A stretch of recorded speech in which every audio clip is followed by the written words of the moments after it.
Episode 3. When I met Mark in person.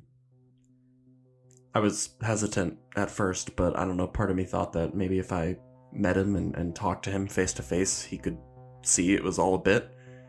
We could agree on that. I guess I thought being transparent with him was a way of staying in control. That's not what happened. This is episode 3. The Apostle. How to start a cult, how to start a cult. All hail the divine seal, the sacred order of Christ.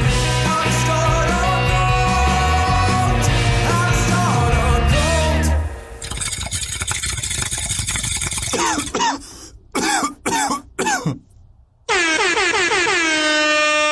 Welcome back to How to Start a Cult, the podcast where we smoke weed and we talk about cults. I feel like we can come up with a better intro than that. Okay, what are your ideas? Nah.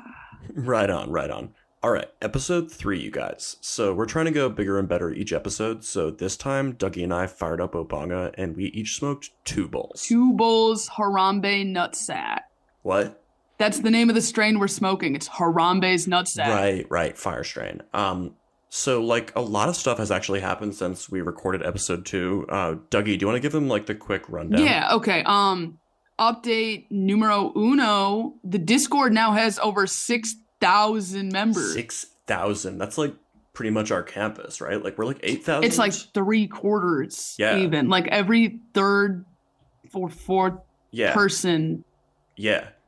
Yeah, it's like if everyone on campus were in one class, except it was only 3/4 of them. Whoa.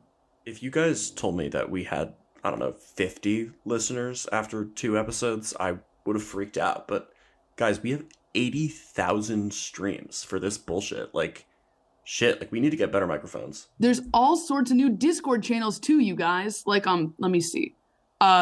Chilloteric Studies. Yeah, that made no sense. A pun on the word esoteric? Yeah, we think it might be a pun, but if so, it's a terrible pun because it sounds nothing like the word esoteric. We could call it like chillosophy. Whoa. Dude. Is that good? That rocks. Wait, whoever's in charge of that on the Discord, change it right now to what Dougie just said. Another update, numero dos. You guys have chapters now. Geographic chapters. There's a Pacific Northwest chapter, Chris. The Pacific Northwest has organized. I don't even know where that is.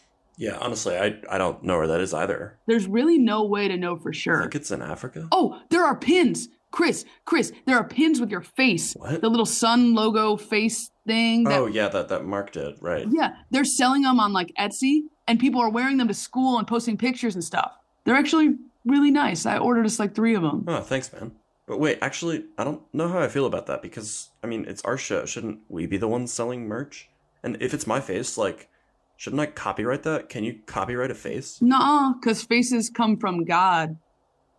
Dougie, aren't you an atheist? Yeah, well, I am. It doesn't mean I don't think there's a God. That's exactly what it means. No, it means I don't believe in God. So you think there's a God, but you just don't believe in him. Right. We also got over 200 commandment suggestions. Thank you, guys. That's awesome. Yeah, you guys, the response in the Discord was absolutely nuts. Thank you so much for that. We're going to read off our favorites later. But before we get to that, this week's cult, Heaven's Gate, the super fucked up UFO doomsday cult. Oh, and I also promised that we'd have guests on this show. So guess what? Later this episode, we're going to have our very first official in-studio guest. Wasn't I the first guest? Oh, I mean, I kind of, but you're really like a co-host at this point, bro. Dude, that's like the honor of a lifetime, Chris. Don't mention it.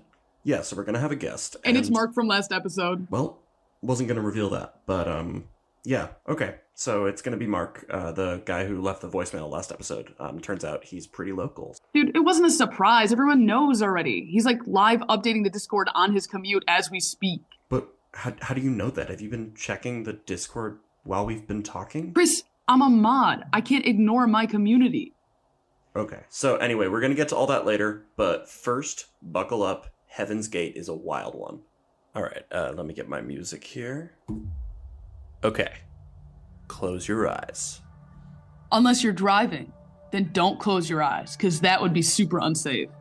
So the year is 1972. we're in Houston, Texas, and there's this guy, Marshall Applewhite. Marshall's 41, and so far in his life, Marshall's been a music professor, a choir director, and like this army general guy. So, on paper, pretty normal, pretty accomplished guy. But at this point, Marshall's life is falling apart. His dad just died, and it triggered this whole mental crisis.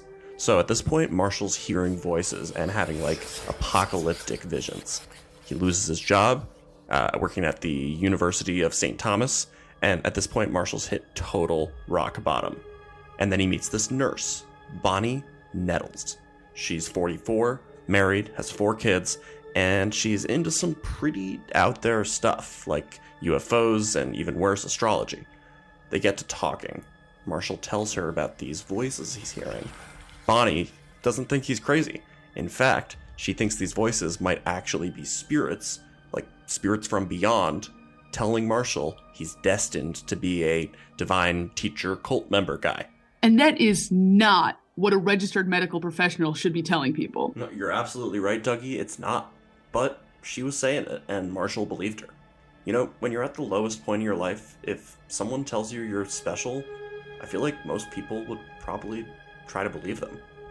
And in this case, Bonnie really believed it too. She believed so much, she fully left her husband and kids to start traveling the country with Marshall, preaching about his visions. They were telling people they were the 2 witnesses, from the book of Revelation.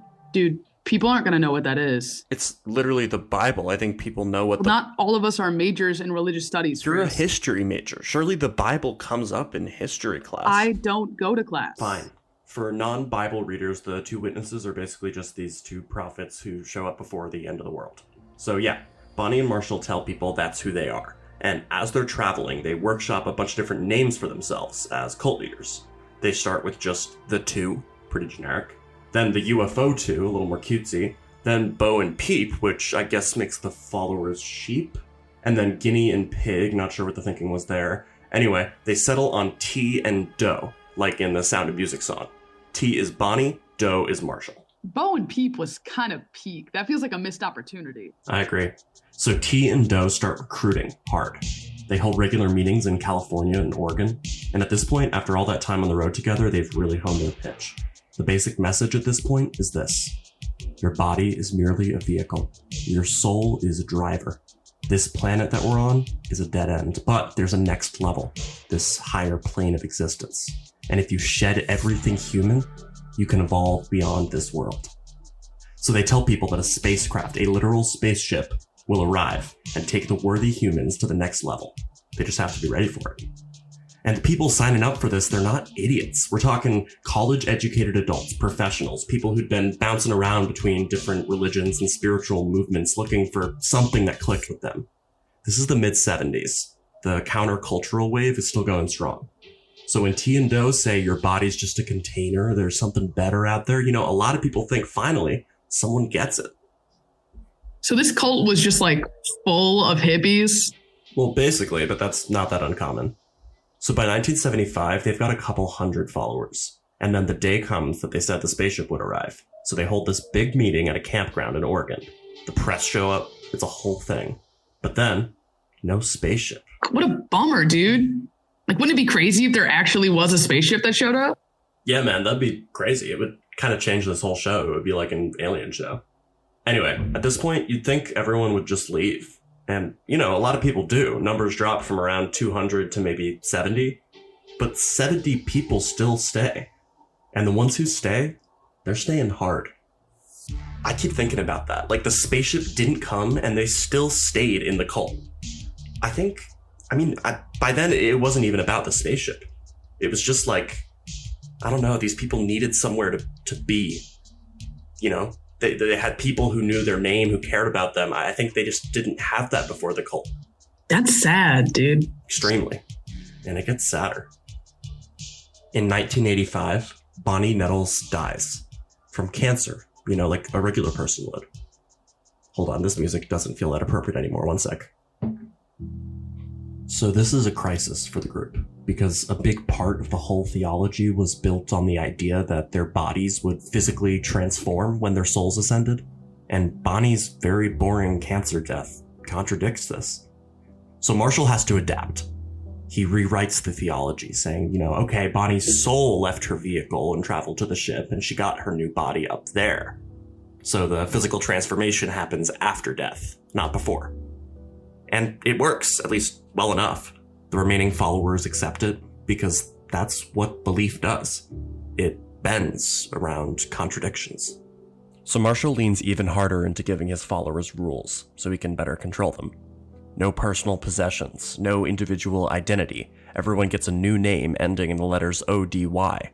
No sex, no relationships. Some of the men, including Marshall, undergo voluntary castration. That might be like the most fucked up thing I've heard on this whole podcast. Dougie, the last 2 episodes were about mass suicide and murder. Yeah, I know what I said. Okay, I gotta get through the rest of the story. So, through the 90s, the group shrinks down to about 39 members. They're all living together in a rented mansion in a place called Rancho Santa Fe, this community near San Diego, and they're paying rent by running a web design company. Apparently, they're pretty good at building websites. But they were still also preparing for an alien rapture. In 1997, Comet Hale-Bopp is approaching Earth. It's the biggest comet sighting in decades, and a rumor circulates that there's a spacecraft trailing the comet hidden behind it. Scientists debunk this immediately, but it doesn't matter. Marshall tells his followers, that's our ride. On March 22nd, 1997, the first 15 members drink a lethal mixture of phenobarbital and vodka. They eat it mixed into applesauce, lying down on their beds with plastic bags over their heads. And they die. The next day, 15 more. And then after that, the remaining 9. The last 2 remove the plastic bags from the others so they look peaceful. When police find them, all 39 were lying on their backs, on cots and bunk beds, wearing identical clothes. Each had a $5 bill in their pocket. Their bags were packed. It was like they were all going on a trip. They recorded farewell videos beforehand. You can actually still find them online. And the thing that gets me most about these videos is how calm everyone is. Nobody's scared. They're excited. I want to read you something. This is Applewhite in a recruitment video in the 90s. The joy is that our older member in the evolutionary level above human has made it clear to us that Hale-Bopp's approach is the marker we've been waiting for. Our 22 years of classroom here on planet Earth is finally coming to conclusion. Graduation from the human evolutionary level. We are happily prepared to leave this world. The website, heavensgate.com, is still online today. 2 anonymous surviving members who left before the suicides maintain it. They keep it running because they still believe. Damn. Graduation? That's hardcore. Yeah, bro, can you imagine? All right, let's lighten the mood. Commandments. So we asked you guys to send in suggestions for the Sacred Order's official 10 commandments. You guys absolutely delivered. We had to pick our 10 favorites, or I guess 9 actually, because we're going to keep the lying down one from last episode. It was really hard narrowing them down, you guys. Dougie, do you want to give us the first one? All right. The first commandment is going to be from @Solomon the Stoned, which is a great handle, by the way. Yeah, like a wizard name. It's sick. Nice, simple one to start here. Thou shalt not text thy ex after ripping thy bong. This is so true, guys. It's a really, it's a dangerous, slippery slope to do shit like that. Sound advice. All right, next one. From @Caitlin Liu, mom of 2. Thou shalt always carry a lighter, and thou shalt always lend it.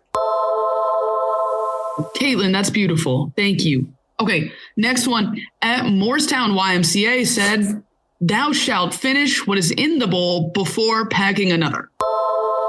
We liked this one because, yes, it's about weed, but also you can apply it to, other things, like being grateful for what you have and shit. Hell yeah, Chris. Yeah. This next one is from the @Paul Rudd fan club. Nice. Thou shalt not perform chill, only receive it. Because, nobody likes a performative chiller. Yeah, dude. You can't just be, posting chill on your Instagram story without, actually showing up and doing the real work, I can't stand that shit. You got to do the real grassroots weed smoking. Grassroots, bro. Get it? Because grass is... Never mind, bro. All right, next one from @Mouseman Mikey. Whoa, check it out. He really does look like a mouse. Okay, thou shalt gather, for the divine chill cannot be achieved alone. Ooh, it's community. Yeah, dude, yeah. All right, I got the next one. This is from @SuperGayClown. Thou shalt always bring a photo reference to a haircut. Now, some of you may be wondering why this one's not about weed, because all the other ones were very clearly about weed. But here at the Sacred Order of Chris, we want to talk about other things too. And this is really, really important advice. This is true to my real life, because I just described it with words. And you might think that you're really good at describing things out loud, but believe me, it's way harder once you're sitting there and then the lady's looking at you. Yeah, dude, because it's like the performance anxiety. Like, I have to tell you using words how I want to look to the world for like the next 6 months. Like, and you dude, don't want to waste time because there's right. Like I tried to give like a description to my barber of like a quiff fade kind of thing I was going for, and then dude did me so dirty. Ends up looking like a fucking loaf of bread, bro. I was fucking glutinous. I was really scared, so I just brought in like a little Lego minifig, and I said like this. Oh, is that why your hair had that weird plastic sheen? And the smell sort of folded. Yeah, they took you way too seriously, bro. Okay, Mosaic Fan 76 says the following: if you smoke, you do. Ooh. Are you sure that one didn't get like cut off or something, Dougie? Because that doesn't really... But maybe he fell asleep. Yeah, or maybe he's driving. But you know what? Actually, it kind of does make sense if you think about it. Because like if you smoke, you definitely do. All right, I got 2 more for you. I'm just going to fire them off. Second to last from @Mr. Jacobson History. Thou shalt be willing to be changed by the chill.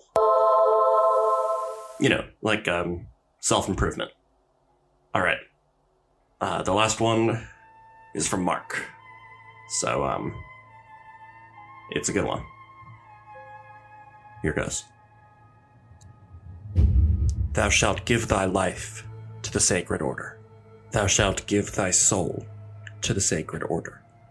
Thou shalt remember that everything thy have cometh from the Sacred Order. Thou shalt remember that there is no higher purpose than to spread the word of the Sacred Order. All hail the divine chill, the Sacred Order of Chris. May Chris be with you. Dude, that was bars. Yeah, thank you. No, I think he really nailed the sound of all the like super creepy cults, and so it's really funny. It sounds exactly like them. Speaking of which, did Mark say how close he was? Let me check. Dude, he's here. Mark is here. Yeah, I heard. Mark? Mark, is that you? Get up, get the door. Fine. Hi, Chris. Hey, man, come on in. Oh my God, I can't believe I'm here. Have a seat, get comfortable.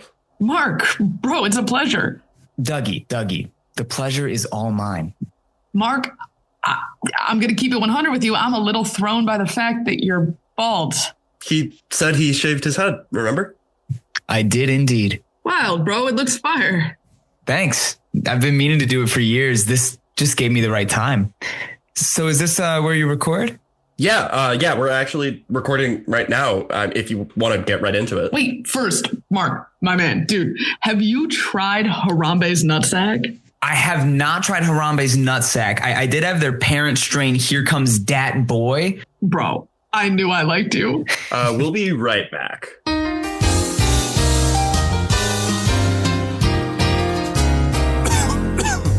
This is heady for an indica. Yeah, that's the Harambe part. The nutsack mellows it out into a dope body high. I look forward to it. Chris, I brought you a little something.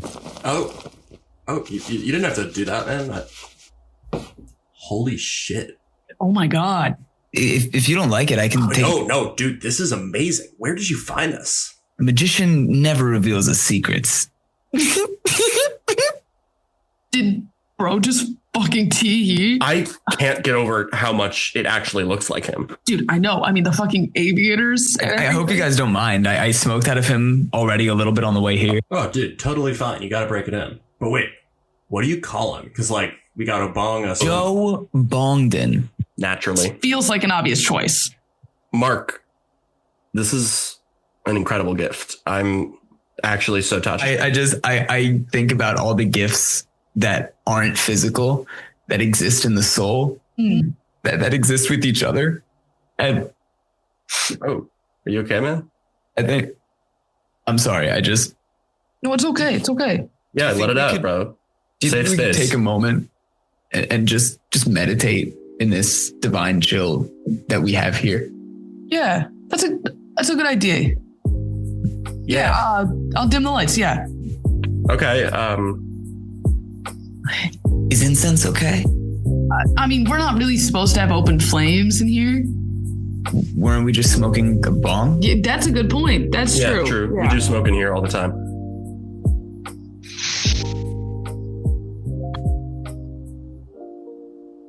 Chris, did you want to say something? Say something? Yeah. Say something, Chris. Chris, say something. What? Like a prayer? Just like whatever you're thinking about right now, in this moment. Okay. I guess I've been thinking a lot about guilt. About how sometimes we do things that have unintended consequences. Sometimes we really just want to help people. We really just want to goof off, and things spiral out of control and people end up hurt. And I'm scared. I'm honestly scared. I'm scared that if I say the wrong thing, something really bad might happen.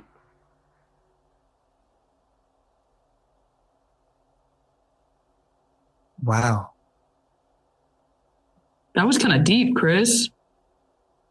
Yeah, I don't know. Or like, the hot dog's not a fucking sandwich. That's actually that's the topic. That's the real thing, right? Because like, what the fuck even is a hot dog? It's like it could be an Uncrustable or something. Chris, wow. I do have something else. Yeah. I think I'd like to, just one moment. I have mapped out the entire hierarchy of chill. Oh my God. How many pages is this, Mark? 37.25. But Jesus Christ. I just wanted to start with my hierarchy. It's how do you have 37 pages worth of material, dude? This podcast has existed for 2.5 weeks. We've barely had 40 minutes of content. Oh, the Discord, Chris. The Discord is jam-packed with ideas. It's honestly overflowing. Okay. We do have like 6,000 people in there, Chris. There's a lot going on when you're not paying attention. I guess I haven't read through a lot of it. It's the best community I think I could ever say I've been a part of.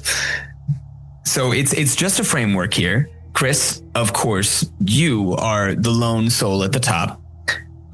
Then we have Dougie here, the high priest. Oh, awesome. Then there are the apostles. Those are people like me. Okay, Mark, we don't need to do this right now. I might be a little too high for this. It's kind of freaking me out. It's like a pyramid scheme, dude. Yeah, yeah, it is fucking like a fucking pyramid scheme. I'm confused, bro. Oh, I'm so sorry. No, it's fine. It's funny. It is funny. Like, the commitment, the commitment to the bit, like how seriously you take this stupid joke is impressive. It's a good character. It's a really good character.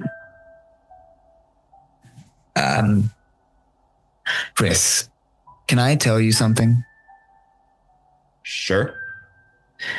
Before I found your show, I hadn't laughed in about 2 months. I was really depressed, I think. My girlfriend had dumped me. I didn't know what I was doing with my major. I just stopped going to classes altogether. I started sleeping all day. My life was more or less falling apart. I'm really sorry, man. That's the worst. It's okay because that's when I found you, Chris, and your podcast. I was parked in a Walgreens parking lot about 2:15 in the morning, scrolling on my phone, and this show came up. And I clicked on it because I thought the title was funny. but I listened to the whole thing. I don't think I blinked. When you talked about the divine chill, you said it was like being weightless. Like you were connecting to the sky and feeling the weight of your gravity and knowing that you belong, that you're whole. And for the first time in months, maybe in my whole life, I felt it. I felt whole. Did he say he felt whole? I'm so sorry. Not that kind of hole. Not that kind of hole, Dougie. Different kind of hole. Chris, you're really helping people. Chris, it's true. You are. Guys, it isn't real. Right? Anything can be real if people really believe in it. Hold on a second. I think it might be ukulele time. What? Did you bring oh my God, you brought You were just a voice inside my phone talking to me while I was all alone. You say it's all a joke you made, but something inside me listened and it stayed. I was parked outside Walgreens in the dark, with nothing but this longing in my heart. So call it fake or call it real, call it whatever you may feel. I was drowning, man, in a deep dark sea, and the chill made me feel like maybe I could breathe.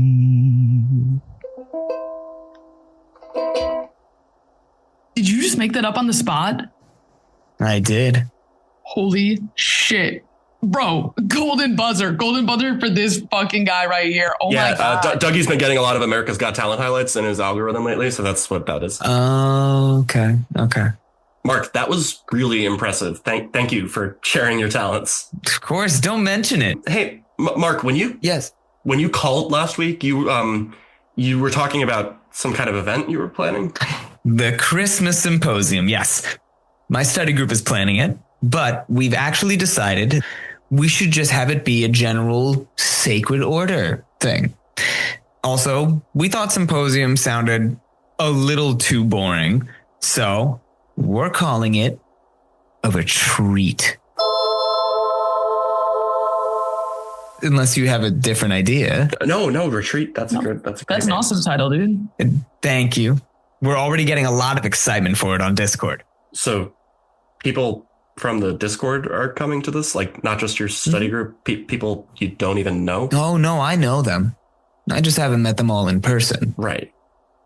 I mean, I could help you guys set up a Discord fundraiser, because I was already looking at how the mod tools work for that kind of thing when I was trying to figure it out earlier. Chris, it would mean a lot if you came. I don't know, Mark. It's okay. I get it. I'm coming on a little strong. No, it's just that it's all happening so fast. I know, Chris. Wisdom spreads like wildfire, doesn't it? Write this shit down, man. I'll put you down as a maybe. All right? Yeah. Okay. I'll let you know. Okay. I think it's time to wrap things up. But we got to do the ranking, dude. Oh yeah. Sorry. Right. Okay. Heaven's Gate is also majorly fucked up.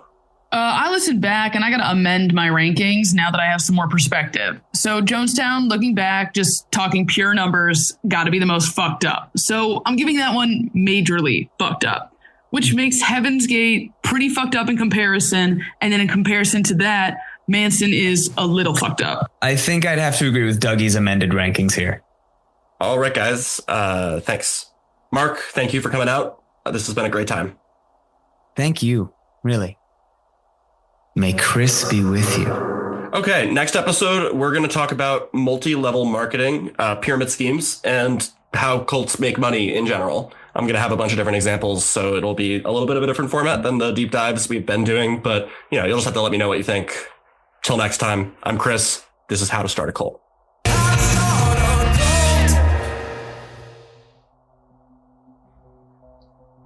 Yeah, so Mark was a bit weird. But I don't know. I guess I still thought at the time that he was mostly harmless.